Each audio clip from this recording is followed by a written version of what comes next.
Selamat datang kembali di segmen analisa. Kita bahas kali ini adalah khusus terkait dengan Wawa, teman-teman.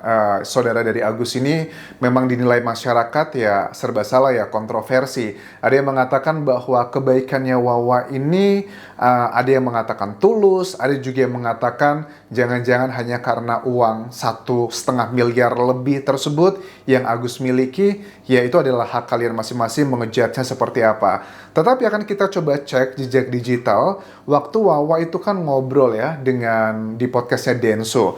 Di sini tuh ada beberapa indikasi yang mengindikasikan bahwa Wawa ini kayaknya bukan cuma sekedar tante gitu ya, tapi lebih powerful, lebih didengarkan Agus melebihi istrinya ataupun orang tuanya. Kenapa bisa seperti itu? Coba kita bahas poinnya, karena obrolan-obrolan di awal-awal podcast menurut aku tuh jauh lebih natural dibandingkan yang sekarang-sekarang. Karena apa? Kalau awal-awal podcast kan mungkin mereka belum punya pengalaman banyak nih ya, tampil di media atau di TV atau di YouTube gitu. Tapi kalau sekarang kayaknya mereka udah expert nih, karena sudah sering tampil, jadi sudah ngerti apa-apa aja yang harus disampaikan. Kita simak cuplikannya berikut ini pada saat ngobrol di podcastnya Densu, teman-teman. Ya sampai sekarang masih. Sampai sekarang pakai BPJS, karena kalau saya bilang gini ya, kenapa kita pakai BPJS? Karena memang Agus benar-benar diponis. Kalau kita gunakan uang itu, kita ada kok. Ada kita ambil pada saat kita berobat ke maaf ya, suara saya ada gini bukan ngegas. Biasa aja suara saya memang karakternya ada kayak gini bukan ngegas ya. Suaranya kayak gitu nggak ngegas ya. Nah pada saat itu saya ambil ke tunai, buang riak ya, buang dahak deh maaf. Sebesar berapa nih? 900 ya, hampir 1 juta sama pendaftaran ya. Saya ada kok. Terus saya ambil tunai. Nah ini bagian pertama ini aku nggak ngerti nih ya. Interpretasiku adalah ngambil tunai itu berarti Wawa ini punya akses ke ATM-nya Agus ya. Punya PIN-nya atau siapa gitu bisa ngambil secara langsung. Artinya apa? Kalau memang betul yang dimaksudkan adalah saya ambil tunai, ngambil di ATM untuk ngebuang riaknya Agus karena dia kena TBC juga kan ya. TB ya, TB itu TBC bukan sih? Ya pokoknya gitulah yang di paru-paru gitu. Nah artinya apa? Dia punya punya akses juga yang sama seperti istrinya Agus gitu, bisa mengakses PIN-nya yang sebegitu pribadinya. Apakah maksudnya seperti itu? Kita ambil juga kayak ini. Saya mikir gini, karena si Agus udah nggak bisa untuk dioperasi mata, kedepannya dia nanti seperti apa? Biaya hidup dari mana? Dia ada donasi dong. Dia gunakan nanti saatnya. Kan ini Agus jangka panjang. Kalau memang dia udah menyatakan nggak melihat loh. Oke. Niatnya baik banget ya Wawa bilangnya, kan Agus sudah divonis, katanya nggak bisa lihat lagi. Dia kan ada uang donasi, ya udah pakai aja BPJS. Pada saat itu kan BPJS-nya masih belum bermasalah ya. Sebelum akhirnya tidak boleh dipakai lagi oleh pemerintah karena tidak sesuai dengan peruntukannya. Dia mengatakan Wawa bahwa ini kan bisa dipakai untuk kedepannya, Agus sudah nggak bisa kerja lagi. Tapi banyak orang nggak percaya dengan statement Wawa ini.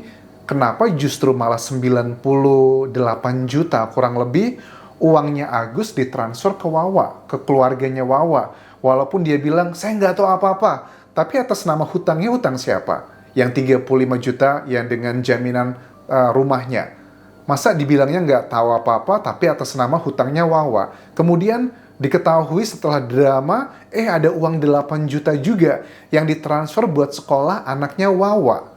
Itu anaknya siapa lagi? Memang yang tanggung jawab seorang anak buat sekolah siapa? Kan orang tuanya juga. Jadi jejak digital itu menunjukkan ada banyak statement yang kontradiktif. Apa yang dikatakan kok tidak sesuai dengan kenyataannya. Kalau memang Wawa sebegitu concernnya dengan uang Agus buat kehidupan kedepannya, tapi kenapa dia justru memakai uang 90-an juta tersebut yang sebagiannya sekarang sudah dipulangin karena viral, dan Novi mempermasalahkan hal tersebut. Kalau nggak dipermasalahkan, mungkin bukan cuman uang itu menghilang begitu aja, siapa tahu lagi ada modus-modus berikutnya, tambahan lagi dipakai buat ini, dipakai buat itu, yang tidak ada hubungannya dengan kebutuhannya Agus. Kan ini aneh ya, visil atau bau sesuatu hal yang nggak sedap di sini sebenarnya. Saya mikirnya ke sana. Oke. Karena apa? Suatu saat kan saya nggak mungkin saya nampung terus. Iya. Dia juga punya kehidupan. Entah dia mau balik ke Aceh, entah dia mau balik ke Jawa. uang donasi itu digunakan, kalau saya berpikir panjangnya ke situ, bukan kita mau ganti apa-apa. Oke. Saya berpikirnya panjang ke situ. Netizen komentarnya, oh berpikirnya buat ngebantu bayar utang kali ya. Kan kayaknya kesannya ini ngebela banget Agus, memikirkan masa depannya. Tapi aneh sih. Kok dipakai juga hampir 100 juta loh. Dipakai sama keluarganya Wawa gitu. Kan kontradiktif bagi Gunakan tersebut. donasi untuk macam-macam enggak. Iya, oke. Saya berpikirnya, karena saya tahu, saya yang lebih tahu Wih. kejelasan Agus itu dari awal kita berobat, check up itu memang dari Mbak Novi pertama podcast rumah saya udah jelasin 95% Agus sudah nggak bisa melihat lagi. Wih, saya yang paling tahu, saya dari awal ngebantunya. Nah ini salah satu indikasi yang aku bilang bahwa kadang kalau kita mau dibantu sama orang itu, apa ya, jangan terlalu banyak hutang budi sih. Karena hutang budi itu lebih berat dibandingkan hutang uang. Kalau hutang uang, kita punya utang 100 juta, kita bayar 100 juta, beres. Tapi kalau hutang budi, sampai kita menghembuskan nafas terakhir kayaknya nggak cukup-cukup buat ngebayarnya. Nah makanya buat Agus dan juga istrinya dan orang tuanya, kenapa sih kalian tidak pindah aja gitu loh? Pindahlah ke kontrakan atau apartemen yang sederhana. Kan itu memudahkan aksesnya Agus kan dalam melakukan kegiatan sehari-harinya untuk adaptasi. Kan di rumahnya Wawa juga kayaknya kurang nyaman kan ya. Maksudnya kayak mau ke toilet, ke kamar mandi, kan tidak di set up untuk yang fungsional gitu.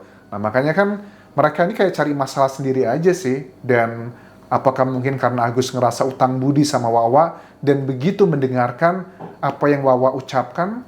Iya. Dinyatakan, Iya. wah, berobat kedua, berobat ketiga, berobat keempat, tetap sama sampai kita. Nah, di Cipto kita tinggal tahap pertama Oke. ke bedah iriak ya, bedah poli paru karena dia dinyatakan infeksi. Iya, paham. Nah, setelah itu ya udah kita gunain BPJS, udah Mi, daripada nanti ke depannya. Saya berpikir ke depan loh. Oke, paham. Nanti kalau si Agus sudah nggak bisa melihat perusahaan mana Paham. yang menerima dia kerja. Wes, saya berpikirnya ke depan, perusahaan mana yang akan menerima Agus, dia udah nggak bisa lagi bekerja. Ya, tapi duitnya jangan dipakai juga sih, Wah.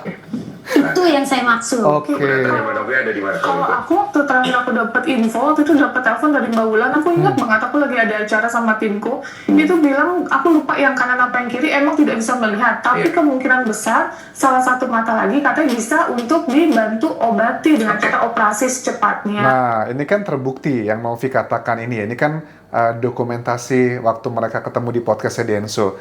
Ternyata kan ada mukjizat kata Agus, dia mata kanannya bisa ngelihat cahaya, bisa ngelihat warna atau bahkan bayangan yang menurut aku ya waktu tuh menunjukkan siapa yang benar dan siapa yang berbohong di sini sebenarnya. Katanya begitu ya, aku dapat Iya. info begitu ya. Nah, sebentar Bu, iya, satu-satu oke. ya. Iya, Oke. siap-siap. Nah, setelah itu kan saya mikir kan, oh masih ada kemungkinan nih untuk bisa dioperasi. Kan emang, kalau aku emang cerita sejujurnya Bang gitu, papaku pernah dioperasi Oke. mata, ke airsoft gun matanya. Oke. Di rumah sakit itu, makanya aku bilang apa coba di dokter itu. Jadi lu masih memikirkan Inilah masih pengen terus berjuang gitu masih ya. mau fight. Nah, terus aku nggak kemarin off 6 hari itu aku keluar lah. Nah, jadi itu adalah bagian-bagian menurut aku mengindikasikan bahwa Wawa ini sebegitu powerfulnya atau berpengaruhnya di kehidupannya Agus. Dan kayaknya sih ya dalam hubungan rumah tangga nih, kalau dalam hubungan rumah tangga ada sosok yang sangat powerful tapi itu bukan dari pihak istri atau suami, kayaknya nggak sehat juga sih. Orang sama mertua aja kadang kalau terlalu powerful juga ngebuat kapal itu tidak bisa seimbang. Apalagi juga, mohon maaf nih, hanya sekedar tante gitu. Nah, dari Wawa ini juga aku lihat dari ada TikTok ya. Atas TikTok ini aku lihat kayak namanya siapa sih? Bukan Wawa sih, bukan Wawa Neneng, namanya di situ ya. Nggak usah aku kasih tahu ke kalian. Namanya Hanifah, gitu nggak sih? Aku nggak tahu lah ya. Tapi di sini video-videonya semuanya isinya adalah Wawa sama Agus, terus juga keluarganya, ada suaminya Wawa juga di sini yang menunjukkan keharmonisan. Nah, kalau dari video ini memang Wawa itu kelihatan begitu sangat friendly dan juga punya terlihat punya hubungan antara keluarga yang sangat baik ya. Aku lihatnya di situ. Nah, kayaknya Agus itu ngerasa kenapa dia nyaman tinggal di rumahnya Wawa, karena dia mendapatkan kayak suasana keluarga gitu loh. Suasana keluarga kan Wawa, suaminya, dan juga anak-anaknya. Agus tuh mendapatkan feeling tersebut. Makanya itu yang ngebuat Agus pindah ke rumahnya Wawa. Karena kan sebelum kejadian ini, Agus dan istrinya itu kan ngontrak di tempat yang berbeda. Tapi karena sejak kejadian ini, Agus pindah ke situ. Karena mungkin Agus kan tinggal jauh dari keluarganya. Keluarga kan di Aceh, kemudian istrinya juga di mana, Purbalingga atau mana, aku lupa deh ya. Pokoknya daerah-daerah juga masih Pulau Jawa, teman-teman. Dia butuh kayak kehangatan keluarga tersebut. Ya, tapi bagi aku pribadi, apa yang dilakukan Wawa ini sudah terlalu jauh ya, mencampuri banyak keputusan-keputusan Agus yang justru menjadi salah satu alasan kenapa netizen itu banyak yang menyerang dia, dalam tanda kutip, dengan ya yang kalian tahu lah selama ini. Nah, kita lihat nanti ke depannya apakah Agus dengan perdamaian yang akan segera dilakukan antara tim Novi dan juga tim Agus ini, akankah Agus akan tetap tinggal bersama Wawa, ataukah untuk membuat semuanya lebih cooling down dulu, bisa pindah ke tempat yang lain. Wawa kan juga bisa ngurus Agus kan, datang pagi, pulang sore, atau hanya momen-momen tertentu kan bisa aja ganti-gantian ngejaganya sama istrinya kalau bekerja dan sebagainya. Kan nggak harus 24 jam standby di situ. Kan kita juga tahu yang luka Agus itu adalah bagian matanya, tapi bagian yang lainnya juga masih berfungsi. Dan banyak kok orang-orang yang, mohon maaf ya, tidak bermaksud untuk merendahkan, tetapi banyak teman-teman kita juga yang punya keterbatasan dalam melihat, mereka juga sangat mandiri dan sebagainya. Ya, itu kurang lebih yang bisa aku update mengenai drama dari donasi 1,5 miliar Agus ini. Sampai ketemu lagi di video berikutnya. Tinggalkan like dan juga komen, subscribe channel YouTube ini, follow Instagram, Facebook pageku, dan juga akun TikTok di Anjasa Sumara. Sampai jumpa.